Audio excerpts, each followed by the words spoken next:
TNGO Hyderabad district के सदर SM Husaini Mujib और वक्फ बोर्ड के अमले ने आज चेयरमैन मोहम्मद मसीउल्लाह खान से मुलाकात की और 8 मुतालबात के साथ एक याददाश्त पेश की, जिनमें बुनियादी मुतालबा पीआरसी पर अमल दरामद है जो 2015 से 2022 तक ज़ेर इल्तवा है।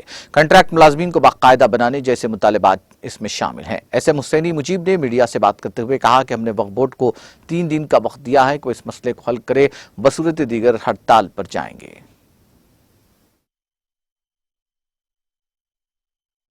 वालेकुम रहमतुल्लाह। आज Telangana NGOs union Hyderabad district के जानिब से हैदराबाद डिस्ट्रिक्ट के एग्जीक्यूटिव और मेरे यूनिट प्रेसिडेंट सेक्रेटरीज हम लोग वक्फ बोर्ड के चेयरमैन मसीउल्लाह खान साहब से मुलाकात किए।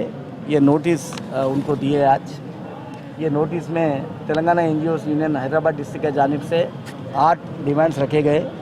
तेलंगाना के रियासत आयबाद में हमारे हानरेबल चीफ मिनिस्टर साहब केसीआर साहब के सदारत में हज़ारों करोड़ों रुपए हर इदारों को देते जा रहे हैं और पीआरसी की बात आई तो इमीडिएट पीआरसी दे दिए, दूसरी पीआरसी का टाइम आया था दूसरी पीआरसी भी दे दिए। मगर हैरत की बात यह है कि वक्फ बोर्ड में ना 2015 की पीआरसी आई ना 2022 की पीआरसी अब तक आई। ये शर्म की बात है। सरकारी मुलाजिमीन, कॉन्ट्रैक्ट एम्प्लॉइज़ सालों से देख रहे हैं, पूरे तेलंगाना रियासत में पैसे लोग ले लिए, लेकिन तेलंगाना के वक्फ बोर्ड में अभी तक कोई 1 रुपया